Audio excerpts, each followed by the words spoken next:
I want to know a little bit about your background because you have a very interesting background and degree. I want to know like the things that really shaped you and helped you become who you are and really drove you to this industry. Cool. I'll try to keep it short. So I come from a very small town in India, south of India. Did my schooling there, and luckily I was fortunate to have education in English. So that's how I could speak English. And the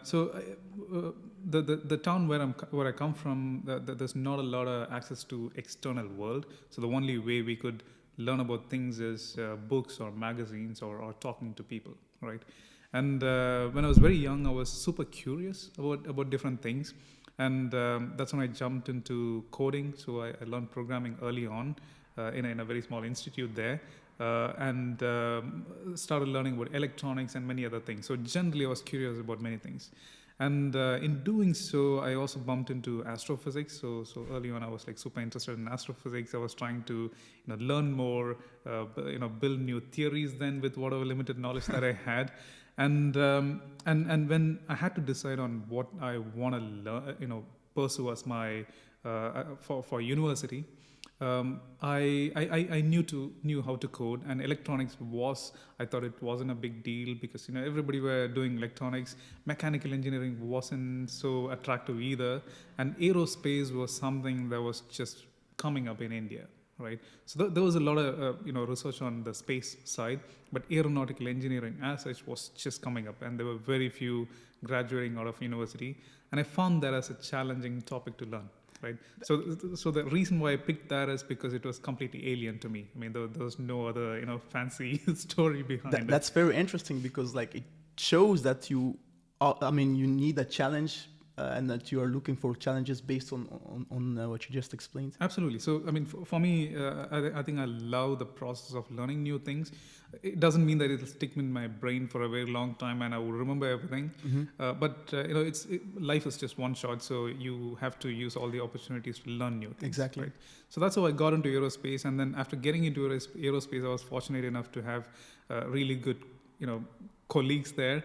Where I learned a bit more of coding, a bit more of electronics, a bit more about what you can achieve in life, right? Yeah.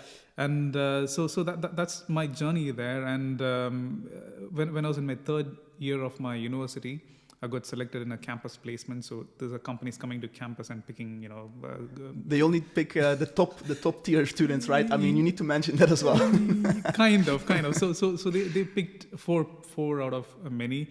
And that's how I got into the aerospace industry as such. So it was a startup based in Bangalore where they were working on different engineering problems linked to aerospace. Okay. And I worked in different fields like design of aircraft structures and analysis of aircraft structures.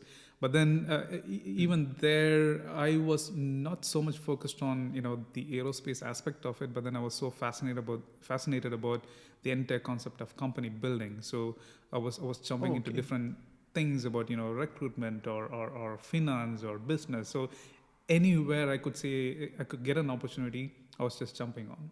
Right. Okay. And so I mean the reason why I'm saying this is that I'm not a specialist. So I'm a generalist trying to learn different aspects of things. But would you say that you try to specialize in a certain subject that you put your mind to and dig deeper? And because so I mean I think one of the foundations that I had is about how to learn. Right, so I think that's a very important skill set. Exactly. Right? Once you have the basics of different things like, for example, physics, chemistry, and other things, right, or basics of engineering, basics of coding, you can build on top of that. Right. Yeah. So at different phases of life, what happened is that maybe I would pick a certain topic. For example, many years ago, I started a company that was focusing on artists. Right. So then I started diving deeper into art and the field of general arts, right? And for example, at Kite, I wanted to build my own software. Right? I remember you coded Kite. Yeah. I think it was like in 2 weeks or something. Yeah. I remember you told me, I was like, hey, I just coded Kite in 2 weeks. I was like, what? So I mean, if I have to dive deeper and build something with a goal, I can build that. purely, it's not that I'm like super good in coding and I could build that. I know how to do Google search and find the right resources Yeah. and then start building. Yeah. Right? So I think the base of what I am today, it's based on the fact that I learned to learn new skills. That's a nice way of putting it. So how did you ultimately end up in Belgium, and then end up in mobility? Did you first do like the corporate route, like most people, or so? It was this aerospace company that I was part of, and then I moved on to another aerospace startup as well, based in Bangalore, where we grew the company from just 3 or 4 people to 30 when I exited. Yep. And so these two were startups, right? Startup scale-ups. And I also had this company called Rhapsody, which was into helping artists. So it was a startup as well. But I felt that what I lacked was probably a corporate exposure where you get exposed to processes and all that. And I joined a French engineering company. I worked in India for a couple of years for that engineering firm. And there was an opportunity to move to Europe. And I said yes. Did not know what the challenge was, but then I said yes. And came to Belgium. And was very challenging for me. But then I managed to survive within the corporate, trying to build new business models within the company. And that was my corporate stint. I still feel that I probably overstayed. I should have jumped into starting business much earlier.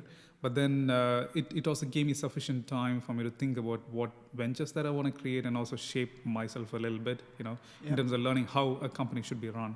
Exactly. I think with my own personal experience, it was good for me to first work at Uber for a year, because you learn things like being structured, things that you, as a startup founder, first time startup founder, things that you might not know, and those are the mistakes that you can learn from the corporate. Absolutely. I think startups are good, and you learn a specific skill set from startups, but then a corporate exposure gives you much more and much more meaning.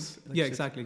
I mean, when you scale up the company, you have to get to a stage where you bring some structure and processes in place, which if you have a corporate exposure where it's super process oriented, you could borrow a couple of things that could be useful when you scale up. Exactly.